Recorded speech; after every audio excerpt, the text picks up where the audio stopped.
So there, I saw this joke on TikTok, and it was probably the best way to describe Elon Musk that I've ever heard. And it was from a YouTuber and a comedian named Caleb. I wish I knew his last name, but I don't. But he goes, Elon Musk was born a 3, spent millions of dollars to become a 5. He has dreams of being an 8. So basically, a man who was born a 3 had dreams of being an 8 but landed at 5 is slowly destroying our country because the right girls wouldn't fuck him. I hate how painfully accurate that is. He's like, he has spent so much money just to look kind of attractive if you're squinting on a foggy day. He wears lifts and inserts. He's definitely had a hair transplant. Oh yeah, no, he that's absolutely has had a well hair transplant. documented. Oh, yeah. That is well documented. Yeah, I mean, like he can't even deny that, honestly, at this point. What I can't get over with him and his physique, and again, I not to really He spent all comment that on money to someone's land physique. there. What is with his barrel torso? You ever seen him without a shirt on? His torso, his torso looks like Dr. Robotnik. He's like what would happen if you scale up infant dimensions. It's like the same roundness all the way, like from the waist up. It's the same roundness. It's not actually all that uncommon.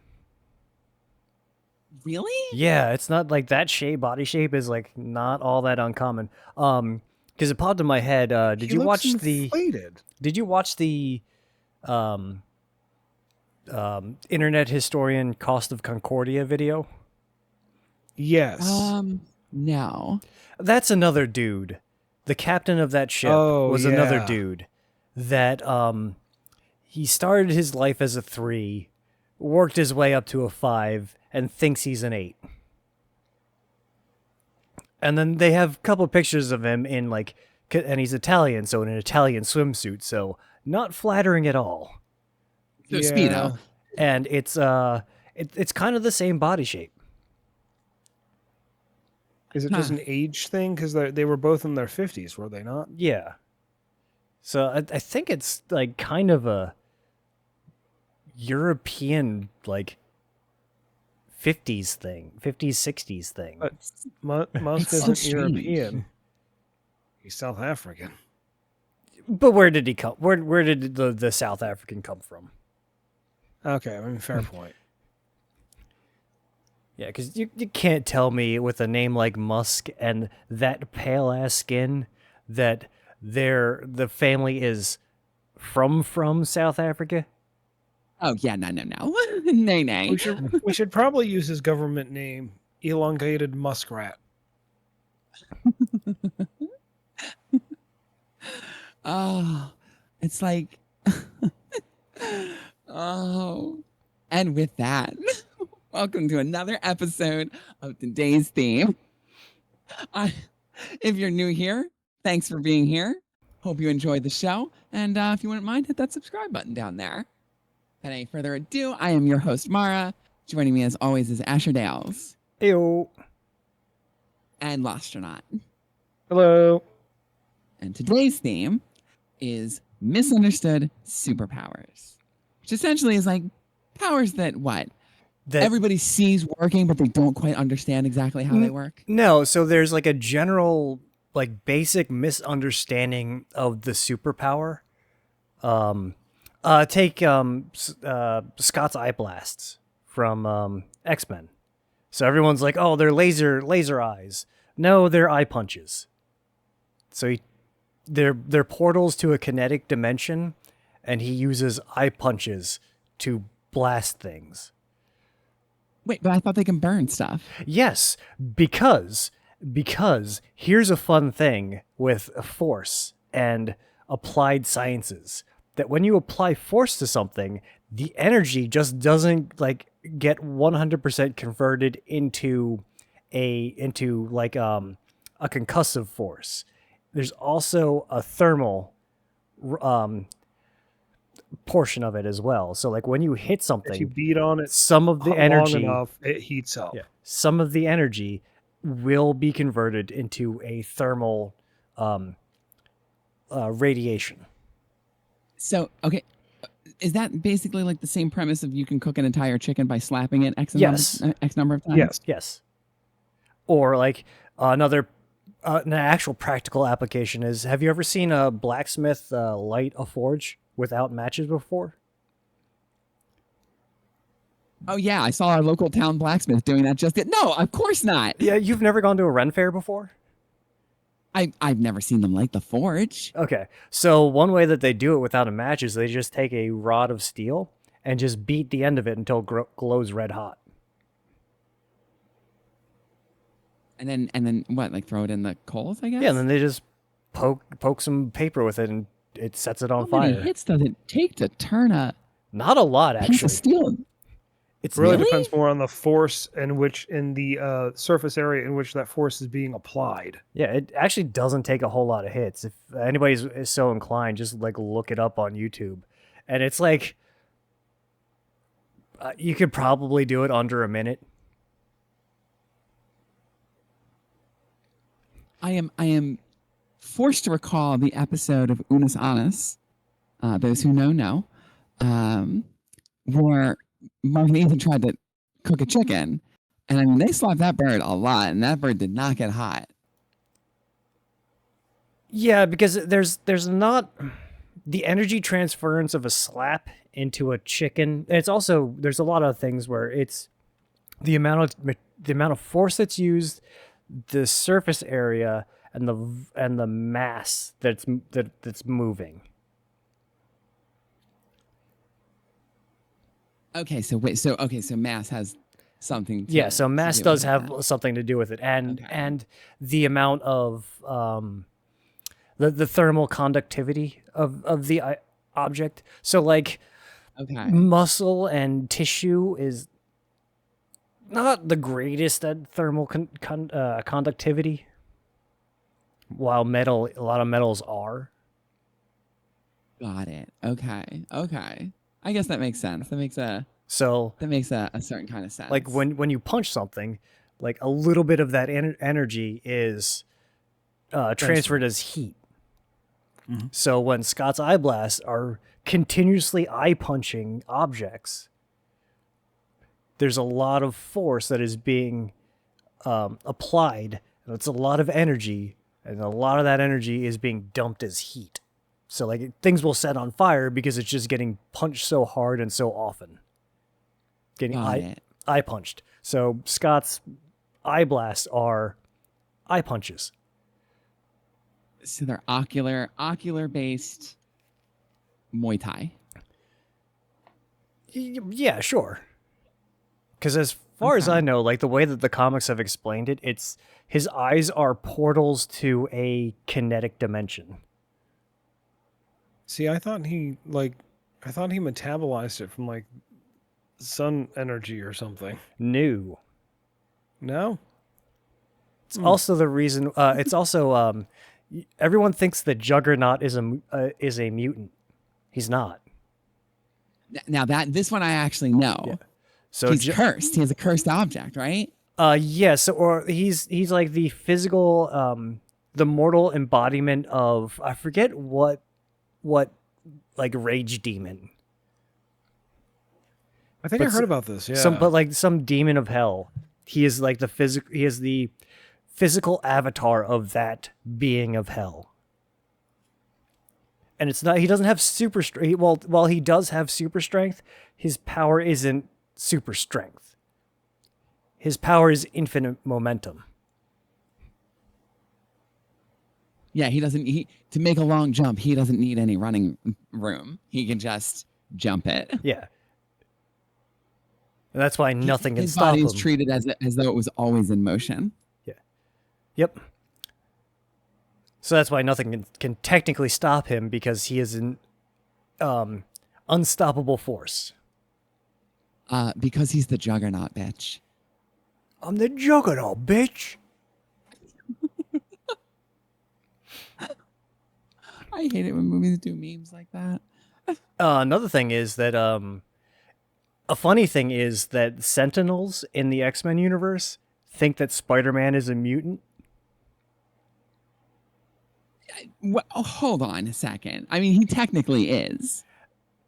He wasn't born a mutant, but he became one. He kind of became one through the radioactive spider bite. But he's technically not. Yeah, He's but technically mutated not. his genes. He's technically not a. He's not a mutant though.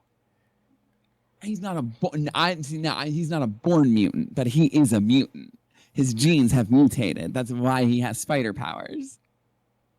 So yeah. So Sentinels will go after Spider-Man, thinking he's like an X-Man, or whatever of the Brotherhood of whatever. The Brotherhood of the whatever, Brotherhood of whatever. Yeah.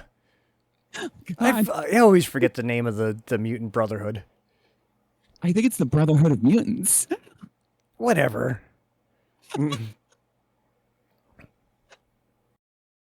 Oh man, it's like having a conversation with a friend of mine.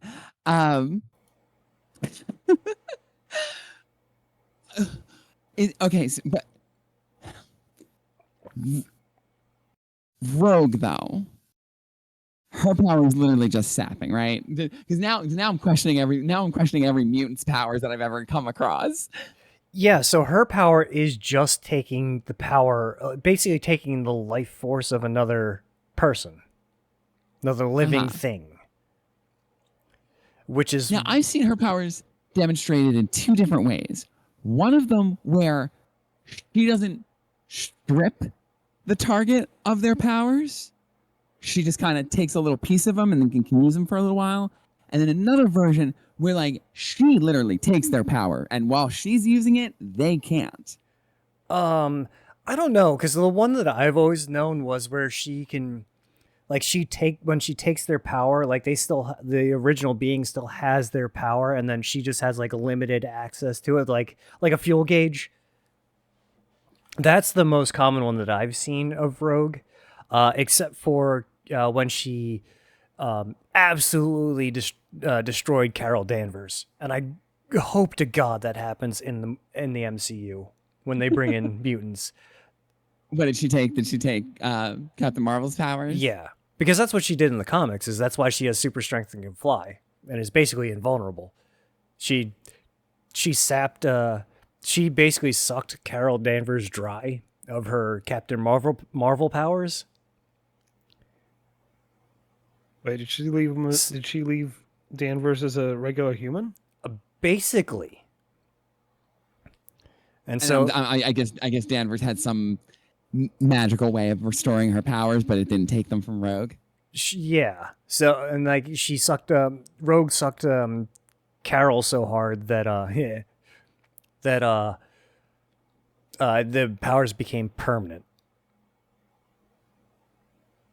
That's pretty awesome. That is pretty awesome. I did not know that about Rogue. I did not know that's how she got super strength and flying. Yep. She sucked Carol Danvers dry, and I hope to God that happens in the MCU. Oh, okay, all right, hold on. Keeping in with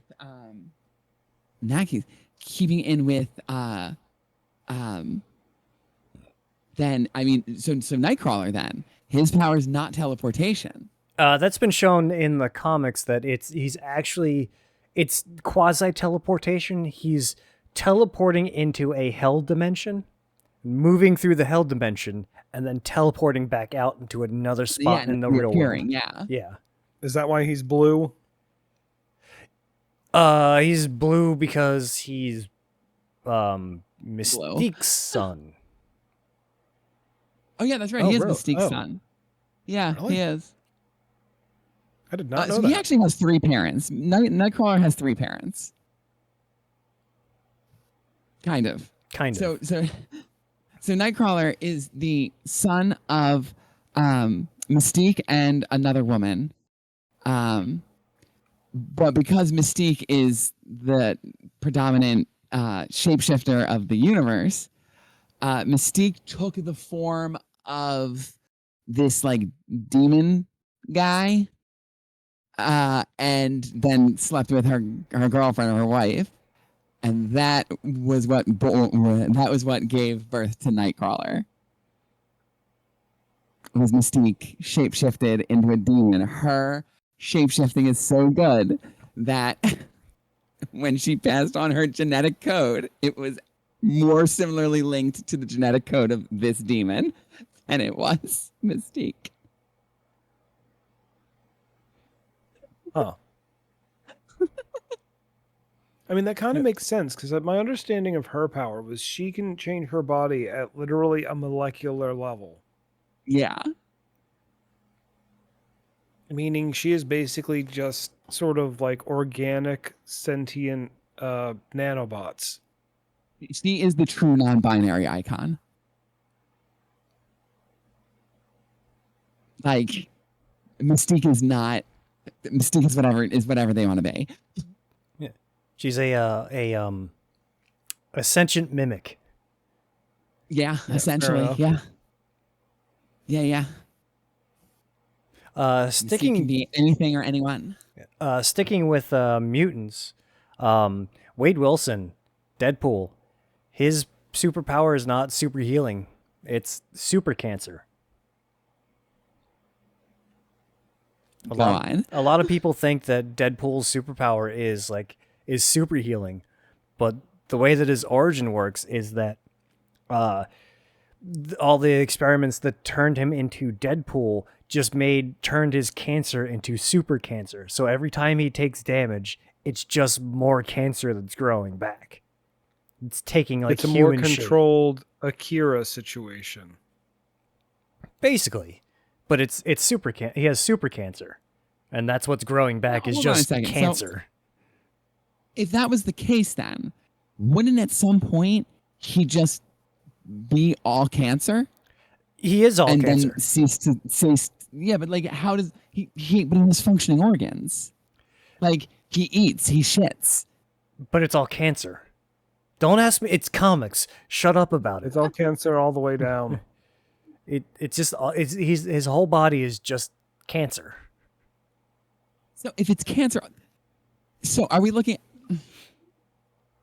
Because I need to have this make sense in my head. So basically, what you're saying is his body has reached a state of where cancer is now performing necessary bodily functions. So like he has a stomach. It's just a stomach made of cancer. Yeah. Okay, so it's kind of like RFK Jr. had that brain worm, and realistically, all that's left is the brain worm piloting the corpse of RFK Jr. That's the situation we're in right now. It's that. I envision that as it's very a much human like ship of Theseus.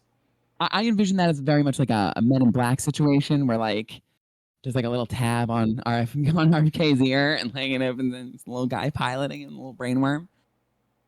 It's the worms from It's Futurama. it's one of the worms. Yeah, it's one of the worms from. It's actually one of the worms from Men in Black.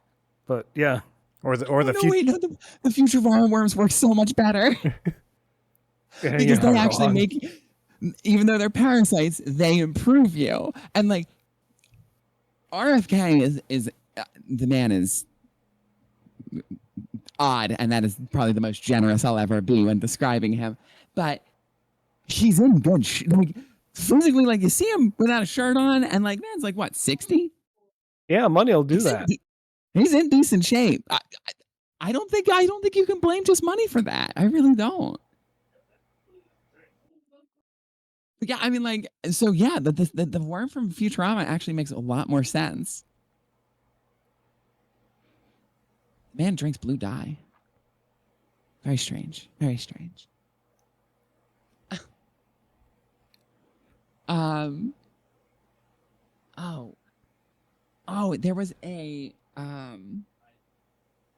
There was a character on Heroes that was a bit character. If anybody remembers this show even. I'm trying to think of who you're talking about. It was I can't remember her name, but I called her Muscle Memory Girl. because her power was that once she sees something, she can do it. The Taskmaster power. Essentially, yes. And it wasn't until recently that I realized that's what Taskmaster's power was. Because up until then, the first time I had seen that was in Heroes. It was with Muscle Memory Girl. And I'd never seen that power anywhere else, had heard about it. I thought it was such an interesting power. And when I would talk to people about it, a lot of times people would say, oh yeah, the girl with the eidetic memory. And it's like, no, it's not. Her brain's not remembering anything. It's her muscles remembering, and her muscles remembering it without actually having to experience it. Yep. Such an interesting power. I forget in the show, was she able to continuously build upon the muscle memory? Because I believe Taskmaster's it's only one muscle memory at a time. She was able to adapt. She was able to have many memories. Okay, because I think that's how they balanced Taskmaster, was that he could really only have one. He could only copy one muscle memory at a time.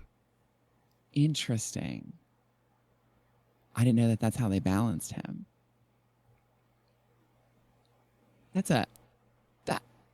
I remember because I think she was only in one season too.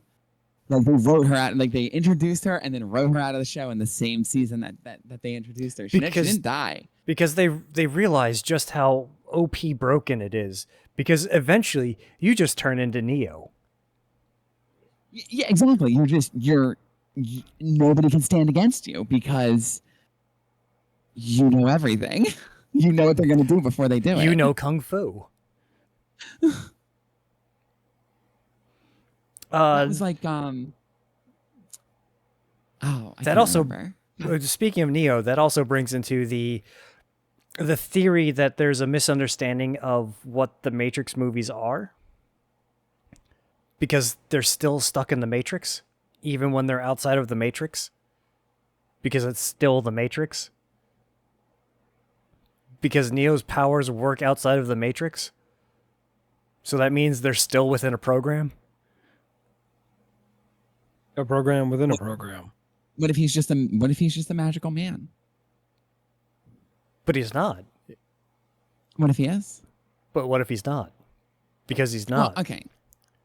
Let's be honest here. The Matrix movies is a trans allegory. All right, let's just. I mean, whether there is still in the Matrix, not in the Matrix, who cares? It's a trans allegory. Trying to think of other misunderstood superheroes. One thing that I see a lot with the YouTube shorts, especially because I do randomly get a lot of anime ones where they talk about power versus power, like character versus character, and they always try to quantify Saitama. Like whenever they match Saitama up against somebody, they're like, "Oh, well, this character would win because his hacks and stats are this other character's hacks and stats are better." It's like, no, he wouldn't, because the entire point of Saitama's character is that he wins. That is his superpower, is that he wins with one punch. Can you really quantify? Can you really? Because he's essentially a parody character, isn't he? Yeah, he's satire. He's satire. That's his superpower. Saitama's superpower is satire. His entire conception is basically like a tongue-in-cheek joke that took off, that caught on and took off. Yeah, it basically started as, what if Superman was just a normal dude and got tired of and was really bored with one-punching everything. So I don't know how you can really quantify that in the serious discussion of who would beat who. Because you're right. In Saitama's case, his superpower is that he just beats everyone. Because with one punch. A lot of people mistakenly try to attribute his power as super strength, and basically that's super speed and whatever, and use his past feats as the basis of measuring his power. But every time he comes up against something stronger, it's just he already low diffs them, so he has no power ceiling.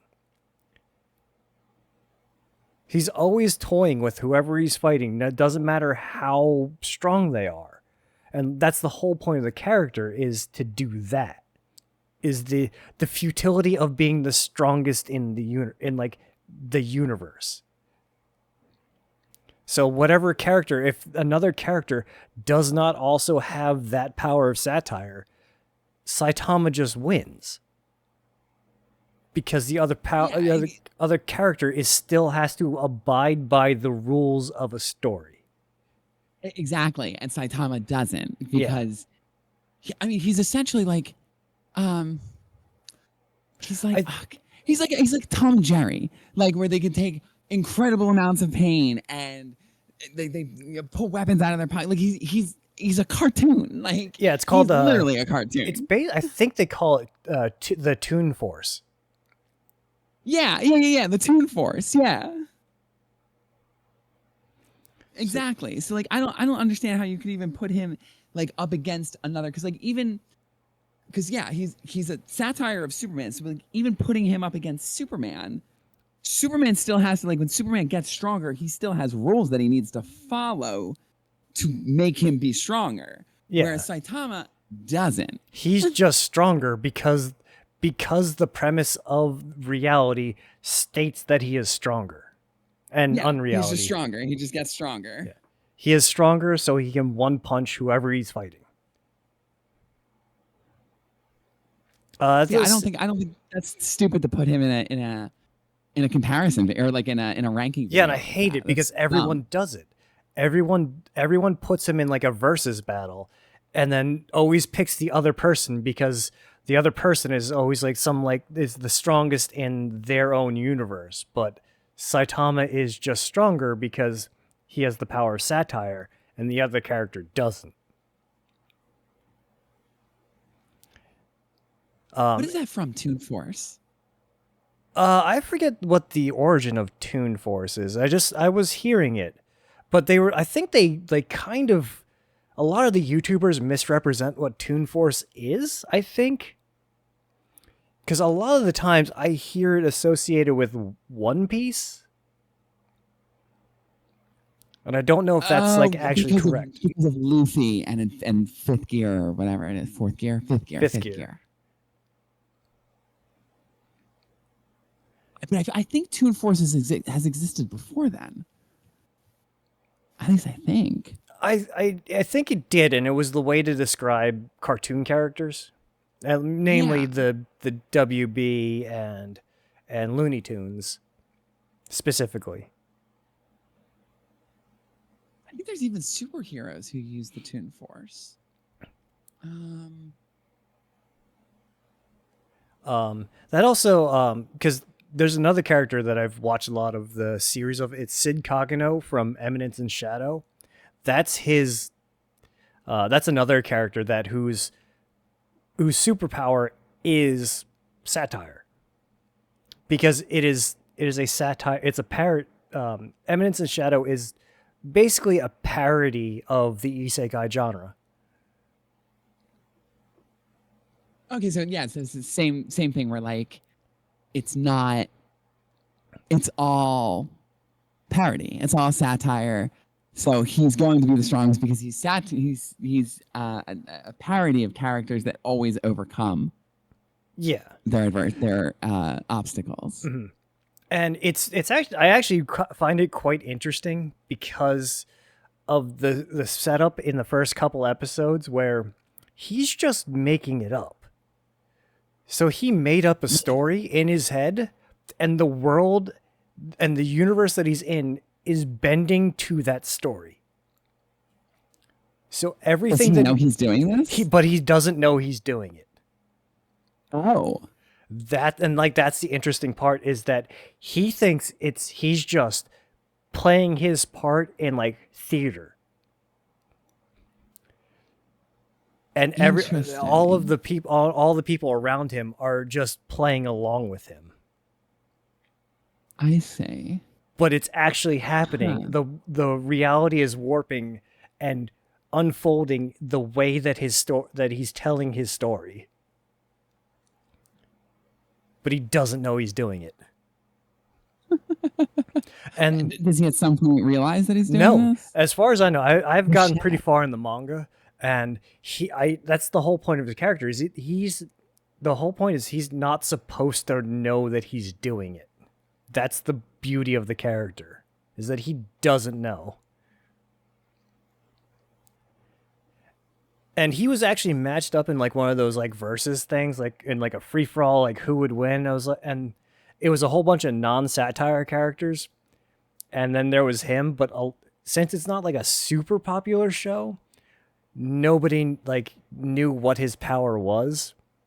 So I had to put in the comments, it's like, yeah, his power's like Saitama, his power is satire. Said Kagano wins because none of these other characters have the power of satire. Like So okay, in that case, what happens when Saitama and this dude meet? It becomes what happens. Did you watch the death battle of Chuck Norris versus Sega Man? Who the hell is Sega Man? So he was a Japanese only mascot character for the Sega Saturn. Oh God, I've seen this. Segata. Okay, I'm with you. Senshiro Segata, I think his name is.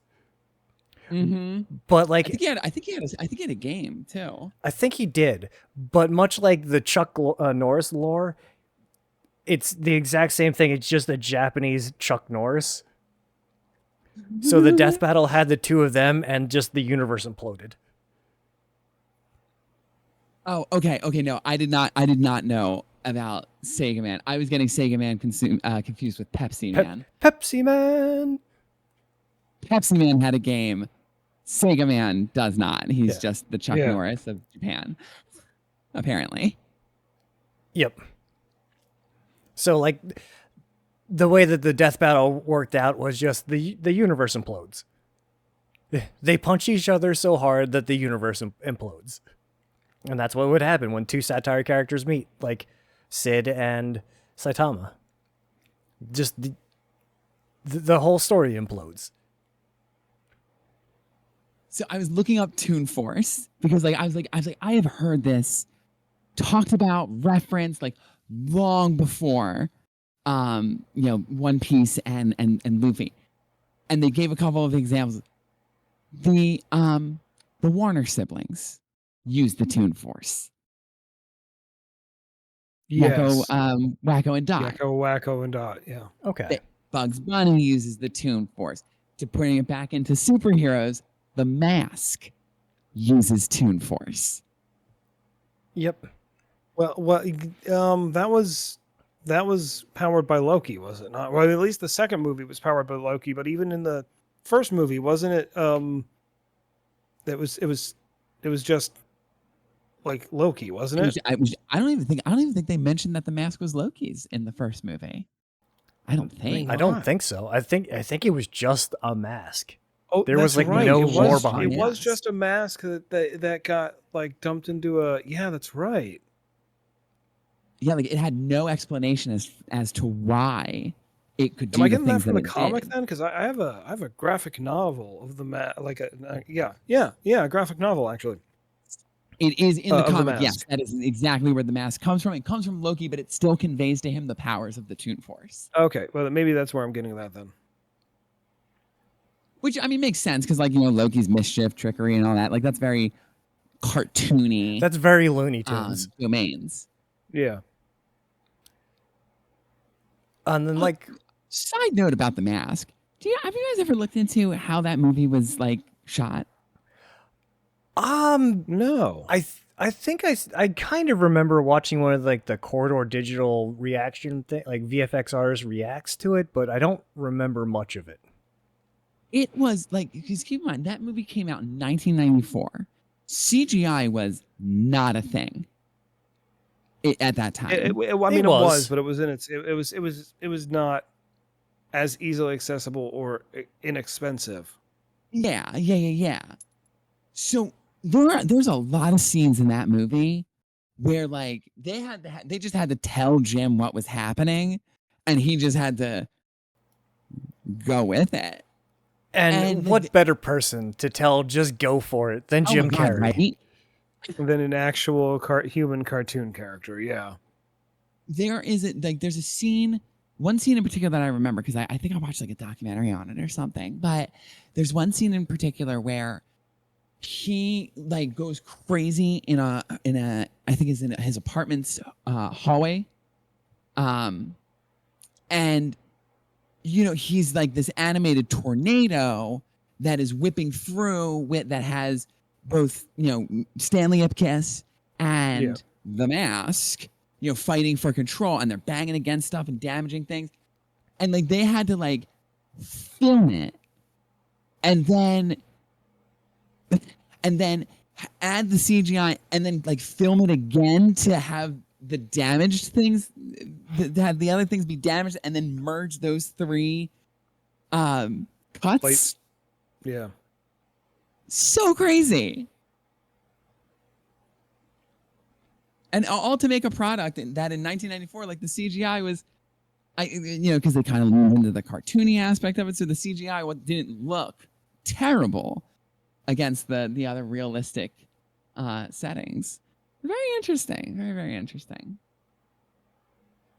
Sorry, I did not mean to derail us off of misunderstood superheroes. And one of the things that I point to with Sid Cogano is that he changed the fundamental like laws of physics in one episode of the anime. He stepped on space and it made a sound. What? What? It's as ridiculous as it sounds. He took a step. They flew up into him and the bad guy flew up into space. Who cares about oxygen or atmosphere or stuff to breathe? So they were in space, and Sid just starts walking, like he's on a floor. Like how physics doesn't let that happen. So he took a step, and he hit a floor in space, and it made a sound.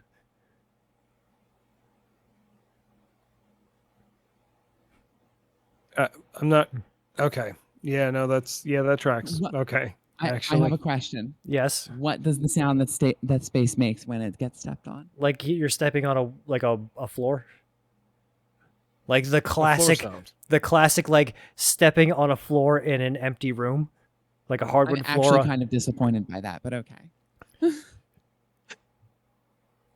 Because there's always like the like cheeky sound effects just so it's not just no noise whatsoever. So everyone like takes like the artistic liberty to put sound effects in to keep it interesting. But it was portrayed as he stepped on a floor and it made a sound in the vacuum of space.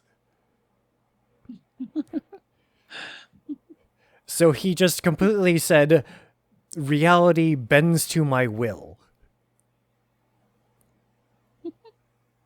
I mean, that's so that leads into one of mine that I have. Ant-Man, the whole Pym particle thing, it just allows them to ignore one physics rule, square cube law. The square cube law. He can just ignore that, flat out. Yeah, because how did they try to like explain that? Just like the space in between the atoms shrinks or whatever. Mm-hmm. Yeah, no, basically just ignore physics. Just ignore that one physical law. Yeah, because also, doesn't one person just like carry around a tank? So if they're shrinking the space in between atoms, it still has the same mass that it had. Dense. Yeah, it should still have the same mass it was as a regular normal sized tank. So it should be like 60 tons. And you're not just going to be able to carry around a tank. No, Pym particle just makes it so they can ignore the square cube law. The square cube law. I can't What is speak the square tonight. cube law? So the further out from the center you go, it becomes exponential. The energy is exponentially spread out over the area. The bigger you Okay. get, the more dense you're going to be. So, like for instance, humans at 10 feet is that at that point you become so dense your body can't hold you up. It's one of the reasons why I think the tallest human in the world was what 8 foot something. What was he? I'd have to look him up. I've seen I his see. skeleton. It's just the law that says like only X amount of weight can be held up with so much support. I mean, essentially. on a biological, sort of, yeah. Like for instance, on a biological level, the bigger you get, the more dense you are going to be, no matter what. Mhm, mhm. 8 feet 11. Robert Waldlaw. Yeah, 8'11". Yeah, that's right. His skeleton is in the Mutter Museum in Philadelphia. Where am I confused? Yeah, I'm thinking of the inverse cube law. Mm. It's where the further away from the source you get, the less like radiation. It's why we don't burn up being kind of near to the sun. I like how you say kind of near when we're like light years away. But yeah. No, we're 95 million miles away from the sun. Oh, I thought we were light years away. No, that would mean it Oh no, you're right. what? You're right. You're right. Yeah, eight I'm gonna go and sit in the 7, corner real quick. 8 minutes and change. 95 million miles away. I mean, that's okay. Even still, like that's not close. I wouldn't call that close. In the cosmic scale, it's actually Like pretty close. that's the same room. That's also why Mercury's atmosphere has just been completely obliterated off of the surface of its planet. While Yeah, I was gonna say what atmosphere. while Venus has like a really dense atmosphere. Almost as toxic as Twitter. Almost. And to know elongated muskrat, I will not call it X. We will dead name your company. Damn it. I was thinking. So like, going back to Nightcrawler, and how his power is really, it's not necessarily teleportation. It's just more interdimensional traveling with shorter distances between the dimensions. That is Right. essentially Minecraft movement between the overworld and the Nether. Yeah, that's exactly what it is. It's exactly what it is.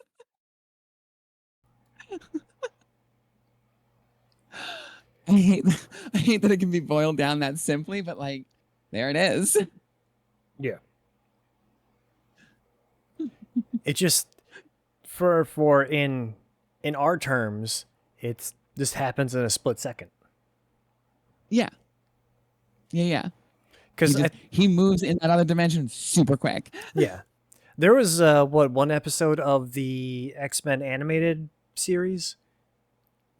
I think it was the high school version where they actually were able to slow it down and had to like physically travel through the hell dimension with Nightcrawler. Oh, that's cool. I think it was if I remember right, it was the young X-Men one where That was a great series, by the way. where a lot of people had a sexual awakening to the goth rogue. Yeah. Goth Rogue was it was X-Men Evolutions, by the way. Yeah. That's what it was called. That was such a good show. I don't think I've ever seen it, actually. Really? Oh, you should. It's so nice. It's really well done. Yeah, I don't think I got into a lot of the X-Men animated stuff. It is such a good show. I'm really kind of stuck on Nightcrawler. I loved the way that they did Nightcrawler in the second X-Men movie back in the 90s.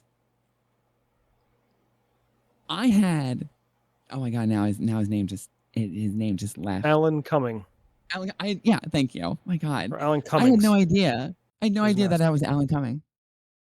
I had no idea. Yeah. That's crazy. I thought they actually got like a young actor to play him because like he wasn't that young. Like I'm pretty sure he was in his 30s when he played him. And they're bringing him back for next Avengers. Which is even cooler. Like the old X-Men cast really is cool. coming back. Just trying to think of what other characters would have a misunderstood superpower. I mean, not technically a superpower and not technically a superhero, but Atom Smasher in the Cyberpunk series, in like Cyberpunk in general, is a cyber psycho. Are there people who think that he's not a cyber psycho? Well, yes, because he doesn't just kill everything everywhere all the time. But here's the thing: he's a high functioning cyber psycho that has a job that means he gets to kill things. Okay.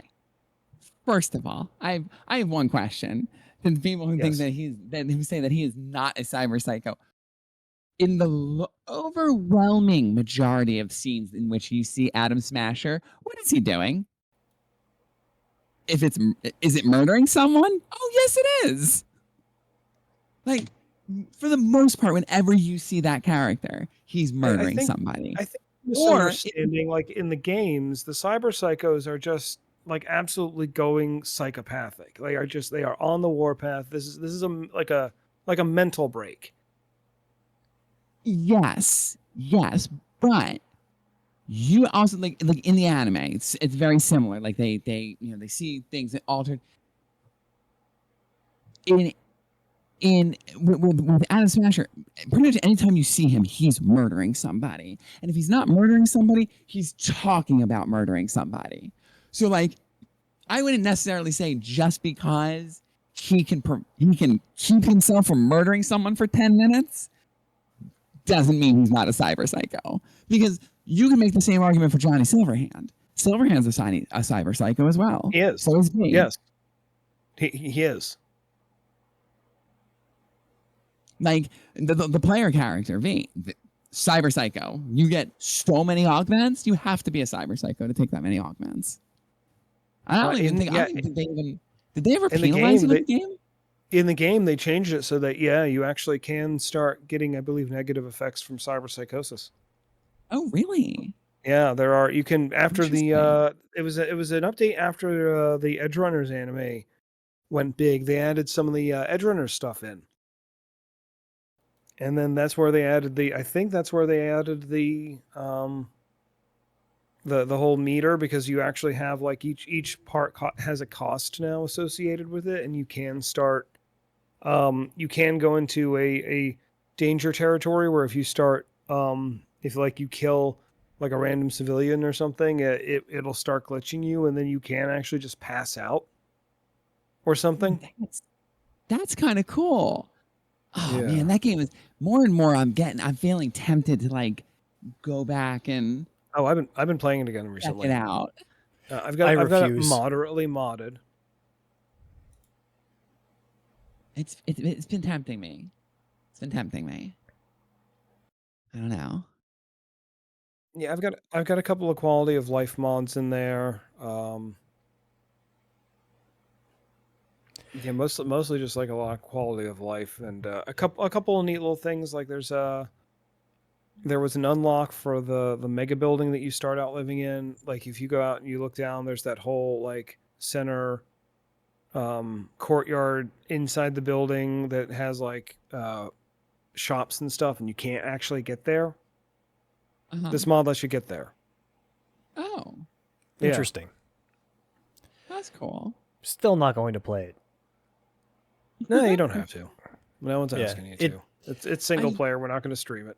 It's the I whole, have decided. Well, we might. I've decided I will only play it if I get the DLC, and that DLC has got to come down to a very reasonable price for The for me DLC is to. good. Honestly, the DLC That's what is I've been good. hearing. That's what I've been hearing. The DLC is what got a lot of people back into the Cyberpunk in the first place, and then they found all the updates and everything. Like, oh, okay, this is good now. I have heard that the DLC is really, really good. I've heard that they really fixed things with the updates. I won't replay it without, because I would just start a fresh thing. I basically act like I never played it before. But I That's am the not smartest doing way it to do unless it. I have all of the content. Yeah, no, that's the smartest way Judge to the do it. whole thing.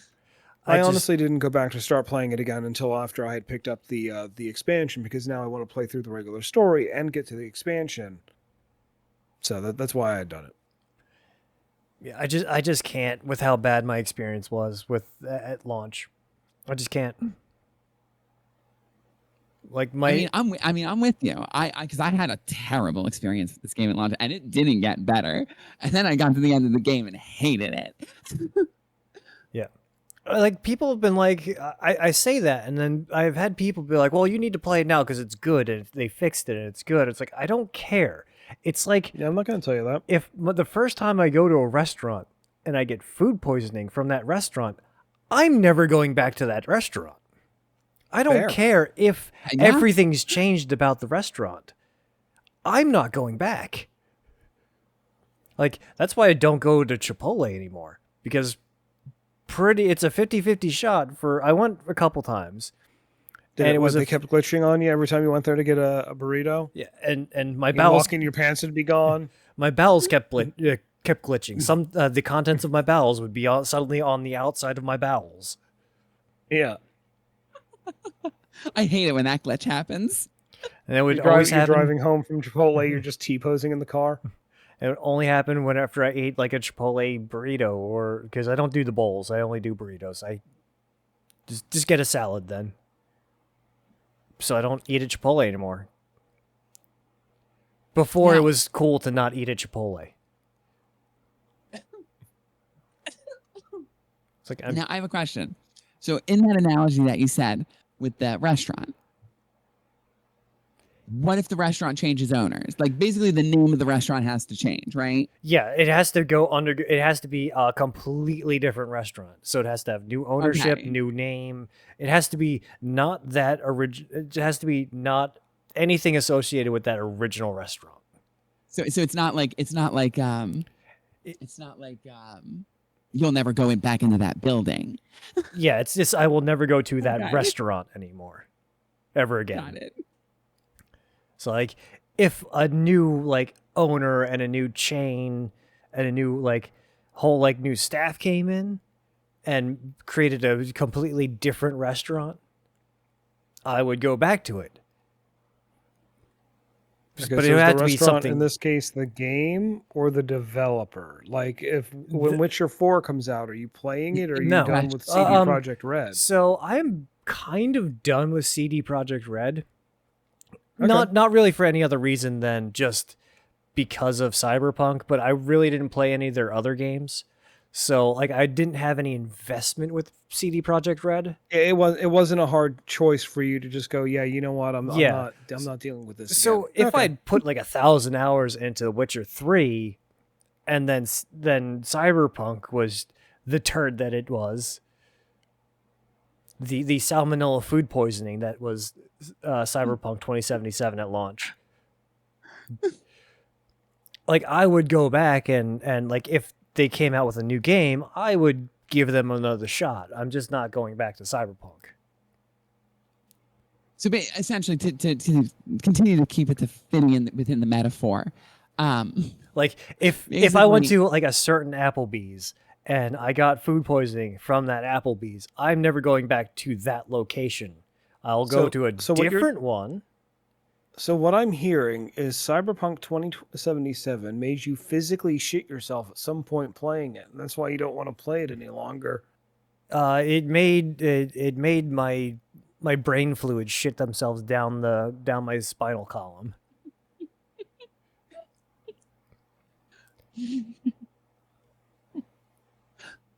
Because you two remember my tirades that I went on when it first came out. Yeah. Oh, I was right there with you. I was right there with you. I mean, that game did me dirty from beginning to end. From beginning to end, that game did me dirty. I'm the odd one out because I played it and I really didn't have any noticeable bugs. I had some light performance issues, but like I really didn't have any problems the times I was playing it. You were lucky. You were Yeah. lucky because I mean, your experience is definitely not the norm. No, Definitely and not. it doesn't sound like it. That's the thing. No, I mean there are probably YouTubers and games journalists today that started their career because of how shitty Cyberpunk's release was. Like it was almost nearly across the board. Everybody had a poor experience with that game for the first, I don't know, like what would you say? Actually, like 6 months? Yeah, it was a while before It was they bad. Yeah. like really fixed the game. And And by the weirdest thing about it too was it was so varied. It seemed like the glitches were being caused by the user's actual hardware yeah, so configuration. They were running a custom red engine, so they may not have been able to account for a lot of different variances in hardware. but like There were a multitude of engine problems, but that could Yeah. be part of it. it was just as many different configurations as you could make a computer. That's how many different variations in the glitches there were. Yeah. It seemed like the glitches were being taken basically from like the make and model of the parts that you had in your machine would cause different glitches to happen. Like it was so strange because most people's glitches were not, I mean, there were a couple glitches that were universal, like genitalia showing up over clothing. Yeah, clipping through the clothing, T-posing on motorcycles. Yeah, like those were universal. Low LOD texture models, not like just like the texture pop in was so bad. But yeah, it was so bad because like if you reported the bug, they wouldn't know what to do because they couldn't replicate it on their hardware. Yeah. Because they didn't have I don't know, a Samsung hard drive. They couldn't replicate the bug. They had a What's that? 3800X and not a 3600. Yeah. And truly the most ironic thing about that time with that game was that because all of us were so excited for it. We were so excited for that game. And then it just took a giant dump on all of our chats, well, most of us. But in particular, the one person who was really vocal about that game and who didn't have a massive dump taken on their chest was little Sean. Yeah. And what was really funny about that He was sailed that the high seas. He pirated his game. He pirated his copy. Like on release day. It was like whoever hacked that game and released that version of it fixed all the bugs. Infuriating. Frustrating. Absolutely infuriating.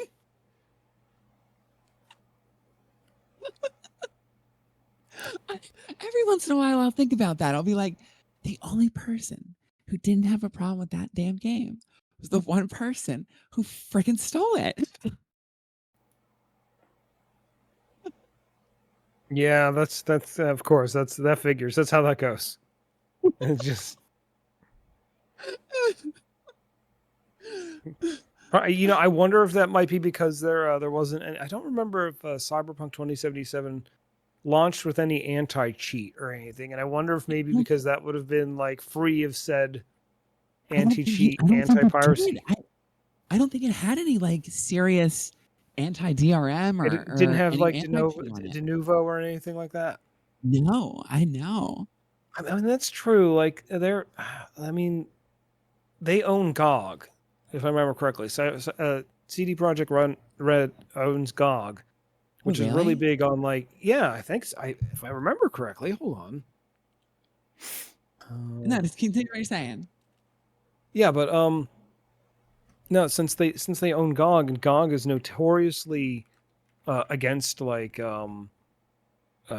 I mean, like GOG is one of the companies right now that's like, hey, listen, if you buy a game from us, you get an offline installer. Like our server, like it does not matter. But our servers go down. If you have that file, you will be able to play that game. Yep. Owned by CD Projekt. Yep, that's what I thought. Lets Yeah. users Yeah, download that's crazy. DRM-free video games. Mm-hmm. They have a bunch of old stuff on there too. I think I grabbed the Blade Runner point and click, like from 1997 Blade Runner point and click RPG or adventure game. I think it's point and click adventure actually. They've got I think they had the old Saboteur game. They've got a bunch of the old X-Wing versus TIE Fighter and Star Wars games. They have some deep cuts in there. It's good. That is interesting. I didn't know that. I didn't know that they were owned by CD Projekt Red. That's kind of cool. All right. What's one final superhero? Let's pull this back in. What do you got, Asher? You got another one? Not off the top of my head. Oh, God. Who's another one? Oh. Vash the Stampede. Everybody thinks he's just a really good gunslinger. No, he's an angel. He's an angel. And I think it's time manipulation, isn't it? Sure. It's been a while since I watched Trigun. I remember. I think it's time manipulation. Like he's not a good gunslinger. Everything's in slow motion for him. Yeah, I guess that makes sense.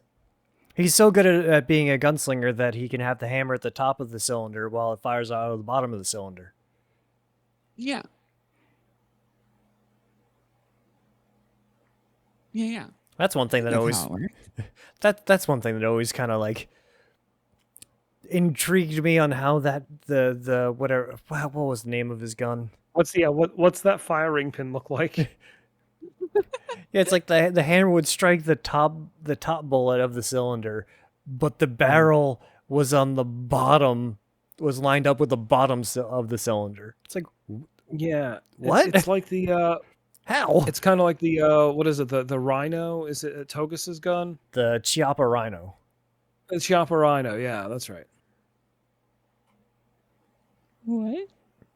In Ghost in the Shell. Yeah, Ghost in the Shell. Togasa, the one like mostly human All guy. human. All he's got is like the basic like hookup wear for voice comms and stuff like that. So he runs a Rhino, which is it's a I believe it's a 6-round revolver, but the barrel is on the lower part of the where you would think it is. It's kind of like that. That's weird. Okay. I never noticed that. Yep. Yeah, I think that one of the reasons that gun got as popular as it is partially because of that anime, is it not? Am I wrong? I think the Rhino came out after. How old is the Chiappa Rhino? Yeah, I'm not sure.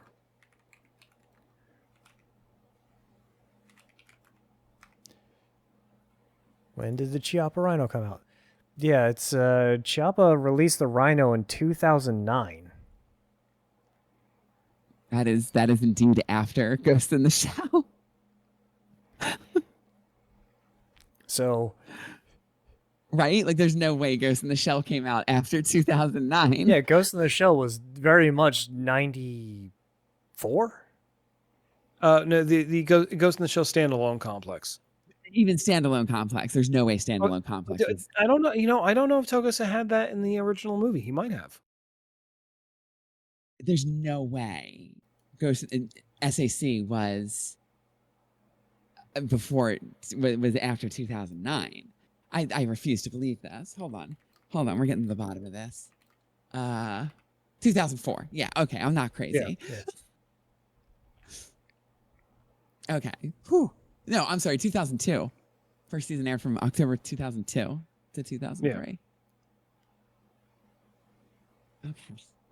I still have one of the PlayStation 2 Ghost in the Shell games. That alone will age it before 2009. Where is it? Is it the arena shooter or the No. It's a full storyline. Oh, the arena shooter. You're I not a believe was. Tachikoma? No, you're not a Tachikoma. No. Oh wow. Nexon had an arena PvP shooter for a little while that was very microtransaction heavy. Because of Nexon. Yeah. That's what Nexon does. I was excited about that, and then I found out it was just an arena shooter. I'm like, oh great, they Shadowrunned it. Thanks. Pretty much the only two.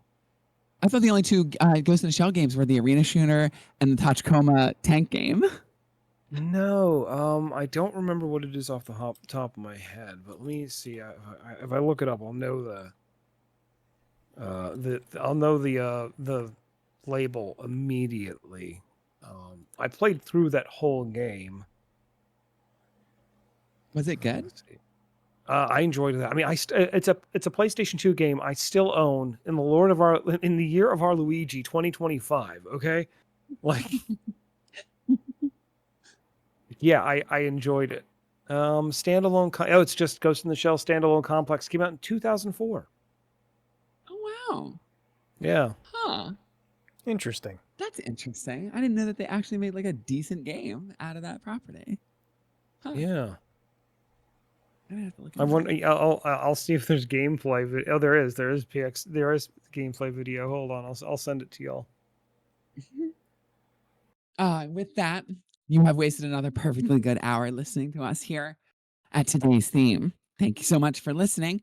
Let us know in the comments any superheroes powers that have been widely misunderstood that always, kind of burn your bum when they come up. And how wrong were we? And as always, feel free to point out how wrong we were.